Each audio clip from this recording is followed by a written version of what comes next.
আমরা এসেছি ইন্দ্রাণী ফলস দেখতে, যাকে এখানের মানুষরা বলেন রেইনবো ফলস বা রামধনু ঝর্ণা। ঝর্ণার উপরে আমরা দেখতে পাচ্ছি সুন্দর একটা রামধনু হয়েছে। ঝর্ণাটা অনেক ওপর থেকে নিচে পড়ছে তীব্র গতিতে। সূর্যের আলো ঝর্ণার জলে পড়ে তৈরি হচ্ছে এই রামধনু। অপূর্ব সুন্দর দৃশ্য।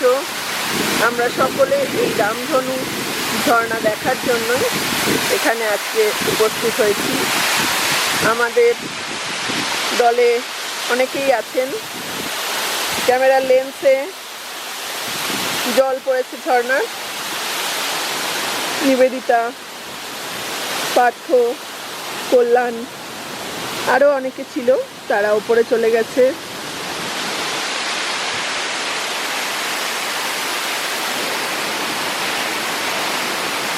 কালিজ ভ্যালির অন্যতম প্রধান আকর্ষণ এই রামধনু ঝর্ণা।